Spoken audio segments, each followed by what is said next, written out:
বলেছিল যার জবান ঠিক নাই তার কোনো ধর্ম নাই।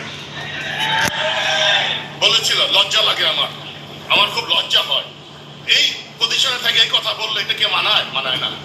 আপনি বলে যেন না 17 বছর দেশের বাইরে ছিলেন, আপনি যে এয়ারপোর্টে নামছিলেন না, ওই এয়ারপোর্টে রক্তে রাঙ্গানো ছিল। শহীদ পরিবার রক্ত দিয়ে আপনি হেঁটে হেঁটে চেয়ারে আসছেন।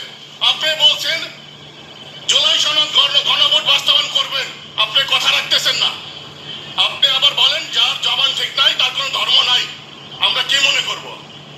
আপনি অল্প বয়সে আপনার বাবা হারাইছেন, অল্প জোয়ান কালে ভাই হারাইছেন, শেষ বয়সে মা হারাইছেন। আপনি একা আছেন। আমাদের মাথার মনি হয়ে থাকেন, চোখের মনি হয়ে থাকেন, মাথার তাজ হয়ে থাকেন। আমাদের দুশ্মন হয়েন না।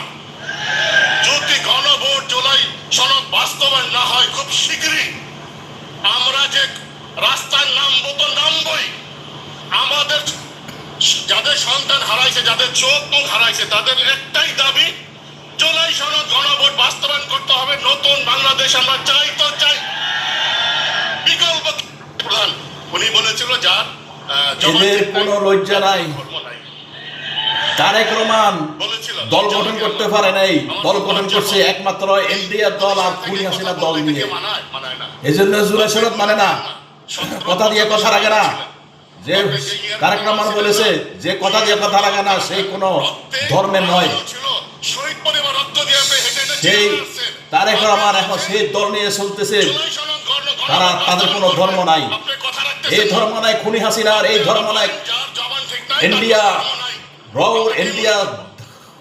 ইন্ডিয়া সন্ত্রাসী।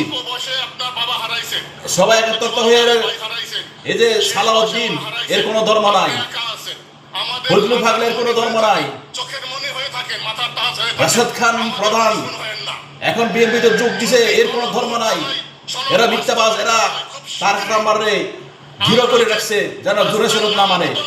এদের গদ্দুয়ার জ্বালিয়ে পুড়িয়ে দাও, দেখবেন এমনি মারি দেবে।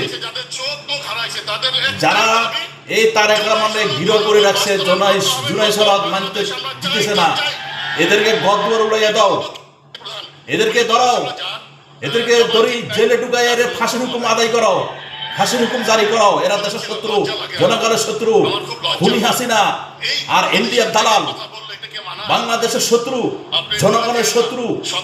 দেশের কোনো উন্নতি আসবে না, বাংলাদেশ দিন দিন ধ্বংসের মতো যাবে, খুন আহাজারির মধ্যে যাবে। এদেরকে উৎখাত করুন। এই তারেক রহমানের আশেপাশে যারা আছে সবাই শত্রু, সাই দেখে এদেরকে উৎখাত করুন। দেখে ঠিক যাব, দেশ ঠিক যাব।